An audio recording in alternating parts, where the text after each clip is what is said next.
All right, you folks have just been munching up the Viper content here on the channel. You really do seem to be a bunch of Snake fanboys, so I thought we'd feature him again, playing more of that channel that we've seen him warming up to, and getting very proficient at, in fact. But his opponent is no pushover, folks. This is a multi-game pro. Sjow here, former StarCraft 2 pro, turned Hearthstone pro, and now here to try and pro it up in the Age of Empires scene. And get matched up against Viper, I mean, you know, he's got to be doing pretty well for that to be occurring. I couldn't find him on the leaderboards was the interesting detail.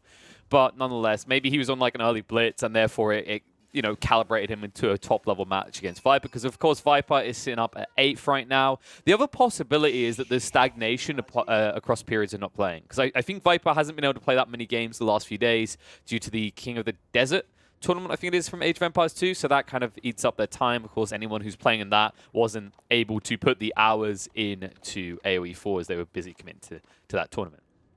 But we've got a cool one here. China, like we said, with Viper. And then, of course, Sjow, he is playing as Mongols. Civ that has so much capabilities to rush, although it has a wonky kind of opening here. I don't know if he noticed this. Oh, he just did. I was about to say, Sjow just ran all the way out here to set up a gold line, which is not a very efficient way to start this out. Then again, he already had to come out here for the Uvu. This placement is kind of wonky. It's kind of a jabay. If you look back this later, like if you think about what's just to the north of him, and just behind him to the west, probably feels like you got a kind of a wonky spawn, I'd say. But this is one of the things, right? When you're playing as the Mongols, you can, of course, switch this around, you can shift, but keep in mind the reason that people don't tend to go a long way to deploy a town center is you're going to be behind on villager order the longer you take, right? And you definitely don't want to be behind against a civ like China, one that can exploit that kind of lack of pressure early on, go into that defensive turtling state in Landmark 2, and then essentially go for like a second TC and try and eco boom. You as the Mongols need to be aggressive here, and we're going to have to see if he actually achieves that. There's definitely ways you can do this. I think China isn't exactly comfortable against the Mongols, either historically in real life or in the game, right? And it's one of those factions that gets punished a lot because they tend to be kind of eco-greedy, because they tend to build up a lot more infrastructure, right? And that's something that if there is no military to defend it, the Mongols will exploit, because of course they can start burning down your building, they get raid income through food and gold, and your natural counter, right, like, or not even counter, your type of unit you want to build early on as the Chinese is going to be the spears, right? The spears until you probably go into artillery or lances is what we see. And that gives a really interesting window in which Sjow can actually exploit with just Magadai alone. And we'll see if he actually does go that route. I feel like Magadai would definitely be the right call in this game as an opener. But of course, we need to get to that Tech 2 first. I'm not expecting much deviation in that regard, by the way. We already see the Barb and the Sun is coming out from Viper. I love this placement, by the way. So the kind of crux of building the Barb and the Sun, you're almost always going to build it as first because the Imperial Academy is just not anywhere near as good. But you always have to be really thoughtful about your placement, right? You want to get some value out of it. You don't want to head too far at your base. You want to have it somewhere where you can utilize it. And that's definitely what he's done here, right? He's going to be guarding his gold vein super effectively here. 4k gold is enough to get to a stage where you actually station an army and then you can expand outwards, right? And there's no real value in sticking it down here because it's such open choke points and there's not really much to guard. I mean, the outcropping is fairly close to your TC as well. So if you do go for that secondary TC, it's probably easier to just naturally get at that with an outpost and, you know, just mine. Not to mention the fact, right, like gold veins, maybe you got up to 10 plus workers on a stone outcropping. I feel like 5 or 6 is usually your cap, which an outpost can protect. But here's the deer stone now starting to be constructed. So in terms of advantage, Viper's already there. And this is the other thing he also gets, by the way, as you can see he's built over here. Deers, of course, remember, you gather from deer quicker than you gather from farms, berry bushes, and sheep. So it's already this natural flow and expansion. And also, the other kind of cool thing, and he has scouted this out, or hasn't, no, okay, I thought he did have vision on this vein, but no, he has no vision over here. But he has scouted on the low side, and he's seen a lack of gold veins, right? And of course, on Gobi Desert, there's at least 2 heavy stack 8k gold veins somewhere. So he's expanding towards the north, towards these objectives, right? And he knows there's also going to be a sacred site up here. In fact, if you look at where he's scoured, remember, sacred sites on this map, there's 3 of them. There is always a small possibility there's one here, but probably in Viper's mind, playing towards the north is where most of the value is. So it's just that kind of natural ebb and flow. So he's going to gather all this food, and then as he continues to expand this way, he's going to have these kind of fallback lines. Of course, this does mean Viper will have to be careful on his behind. I would love to see at some point an outpost go down just to scout out any sort of harassment. That's a few minutes down the line. A few minutes down the line when we might actually see Magadai. But this is a really slow build-up from Sjow. He's got to be, what, a minute and a half behind? Is that? I don't feel like that's an exaggeration. It's definitely a minute at least. So Sjow, as the Mongol, already behind and already the one feeling a little bit of pressure as the scout is just spamming out attacks on the Vili line. It won't kill him quick, but it is going to be frustrating over time, right? Yeah, and straight away, archers. So, of course, the archers we talk about time and time again. It's a great counter to the Magadai because the Magadai are just so much more pricey. Like, you know, you can actually zerg a Magadai player with archers because you can afford the upkeep of multiple archer ranges compared to the Magadai pricings. But right now, the problem he has is Sjow, he has nothing in terms of military presence, right? He's got his tech up on the Deer Stones now, but Viper is already sending out these archers. So these archers are going to apply a lot of pressure. And the other thing is, this is not a blind move by Viper, right? He was attacking this scout onto this gold line the whole time. He saw that there was no outpost built, no defensive element, which means even if you do build it afterwards, you're going to be probably losing 2 or 3 of your workers and be interrupted on the gold vein for at least half a minute, right? Because as you can see, Viper, he's kind of drawing them back. He's waiting till he's got 3, maybe 4, and then he'll go in a situation where he can snipe these villies down one by one. Yes, yo. We did see him now building the archer range. So he himself now going for the Magadai. We talked about this. We said he was already going to do this. He is actually going for the blacksmith as well. Wants to get those upgrades. It'll also give him that flexibility to maybe, like, you know, kind of shoulder react to the incoming archer spam and go for the armor. But the Magadai will still trade unfavorably. He needs to really go into archers. And the thing is, once again, Viper scouted this out. You look at Sjow. Sjow has never got info on this. So the only time he knows that it's happening is when it's in his base doing this. As the Vili line's going to get sniped at.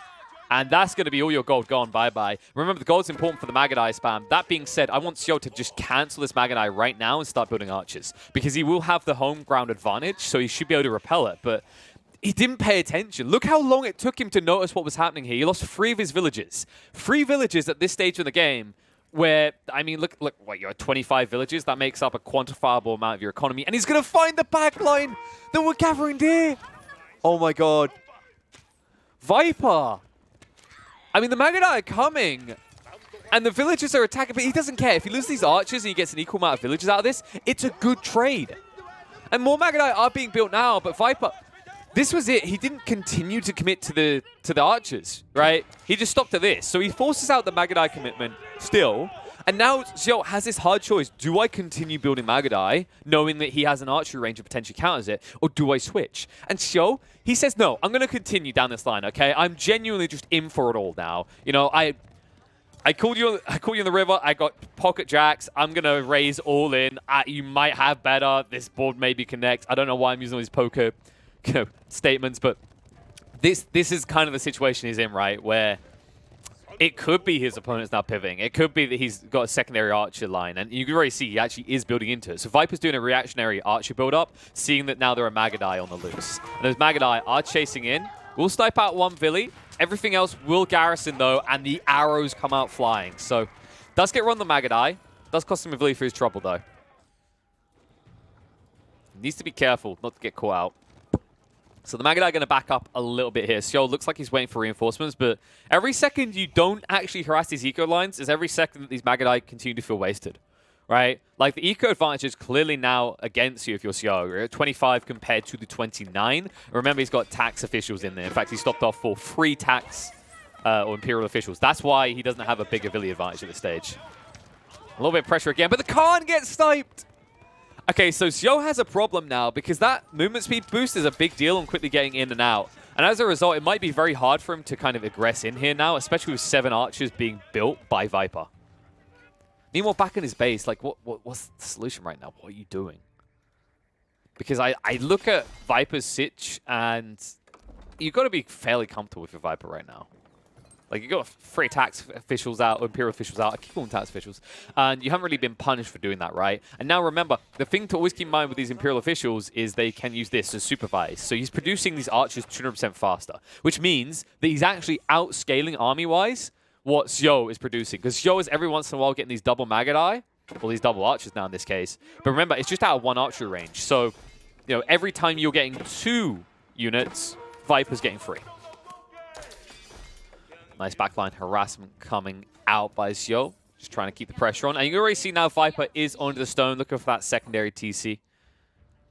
And wood is not there for Sjow. So Sjow, he can't go for the second TC. Viper does have that option available to him. Now Archer's trying to guard the stone outcropping. Should snipe out some of these Magadai. He's trying to chase on the Villies, but he can't change targets quick enough here. So the archers will fall, but these Magadais are heavily injured now and no way to heal them. Meanwhile, is there a second archer force? That didn't feel like the complete army there. I may be wrong, though. It's cool the way Viper's doing this, by the way. He's trying to scale his economy without hard committing to a military force, right? So every time he loses this 5-6 archer line, he replaces it. The concept... there's the main army down here, okay, in the base. So yeah, you can see, like, this whole concept is, like, he's got a defense force, but he's not wasting all of his eco into that. He always wants to give himself the option to scale into a new building, which is what he's doing, going back for the Imperial Academy. This is good because right now it feels like you have to stay on one TC. And the reason that he builds into this is now you'll be able to get access to the Song Dynasty, which means the production time of villages will be reduced. So even on a 1 TC, with the eco advantage already, he'll begin to accelerate further beyond Sjow. Sjow, who, by the way, look how many villages are stuck here. 16 villagers came over for the food.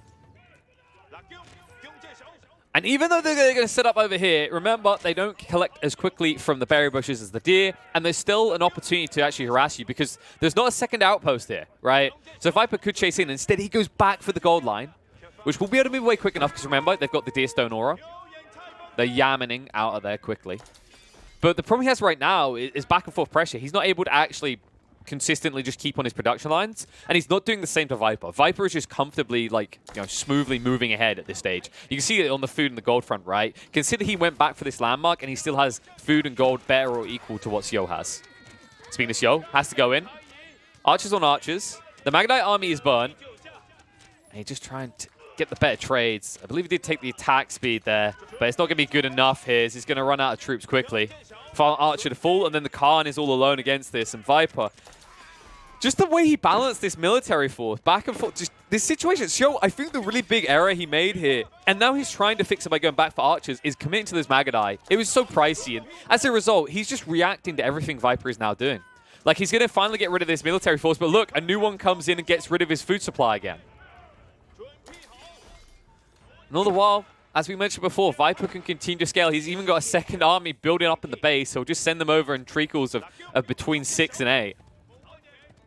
And that means that now Sjow has no access to gold. I'm surprised, by the way. He could have at any stage moved this Gur behind him. In fact, if I look at Vision, I know he saw this, right? Yeah, so he knows this exists, but he still refuses to move the Gur back here so he can safely gather gold, which means there's always back and forth pressure points for Viper to utilize instead of just being stuck trying to get his hands on the food production lines of Sjow. In the meantime, he's only focused on getting onto that military line as he snipes out the army again. And remember, reinforcements wrapping around from the north for Viper. The pressure's going to continue to mount here, and Sjow, his villagers are running into a choke point. They're kind of boxed right now. He needs to get them out quickly. He's producing enough archers that they should be able to repel the free here. But damage being done in prep for the new army just circling. Right now, I'm just confused about what Sjow's plan is here. He's not scaling at all, right? He's not gathering gold anymore. You can actually see that, honestly, Viper...